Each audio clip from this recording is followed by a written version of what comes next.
On behalf of Jake and I want to thank Showtime, first and foremost, for working with us for his last 3 events. We want to thank Gila River Arena or Desert Diamond Arena.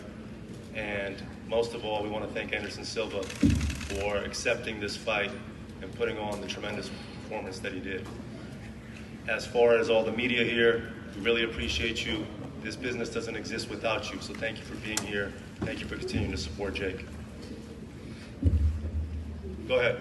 Jake, over here. You've obviously long admired Anderson Silva, and you said yourself you were going to win this fight all week, but now that it is a reality, what are the emotions now that you've defeated one of your childhood heroes? It's surreal. I don't think it'll hit me until like a couple weeks from now. I feel like I'm living in a movie. You know, he was the one that told me I could accomplish anything if I set my mind to it. You couldn't have written this in a story. It feels like a movie. And just being in the ring with him, seeing his heart, you know, his courage, his bravery. That's the champion that I looked up to, and he's such an inspiration. And you know, I had to go in there and match his heart tonight. A heart that I saw through the TV screen when I was a kid. So it just surreal and doesn't make any sense, to be honest. And that punch that dropped him, you said after when you knocked out Tyron Woodley, you saw him, you were trying to catch that punch, and then you came over the top and dropped him. So when you did drop Anderson, was that an opening you knew you could take advantage of it?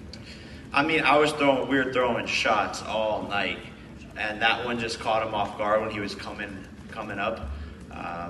So really, like, we were just throwing, and he was taking harder shots than that. That wasn't even the hardest punch of the night. It was obviously just the timing. I was just surprised by his toughness because I was dropping sparring partners all camp with those shots to the body and shots to the head. He's built different. You know, the guy's fought through broken bones and all sorts of stuff. So to beat someone like that, you got to dig deep, and that's what I did tonight. Hey Jake, Penny Buffington from MMA Fight Coverage. I'm trying to come up with the words to express how impressed I am with you. Absolutely amazing what you have done coming from the YouTube days, and now we're on Showtime Sports. The whole entire event is because of you, Jake Paul, and I'm beyond impressed with that. I'm kind of picturing what it's like for you to choose your next opponent. It's like the Jake Paul lottery. Who's going to win next gets to fight you. Are you bombarded with requests to fight? And how do you handle that? How do you go through that list of... Yeah, look, I think this fight did 2 things. It'll make a much higher level people want to fight me, and it'll make the ones who are already scared, you know, like we saw earlier this year, they're not going to want to fight me. So we'll see. You know, I'm sure there's a lot of names. I haven't even gone on Twitter yet to look at everything and all the call-outs, but I'm sure there's going to be a lot. And it's back to the drawing board, and we'll see who it is. But you know, Nate Diaz was here acting like a bitch. Everyone wants that fight. He tried to fight people in the hallway. You know, Nate, stop fighting people for free. Let's do it in the ring, okay?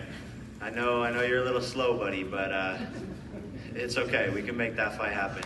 And you too, Canelo. You're getting old. You looked weird against Triple G.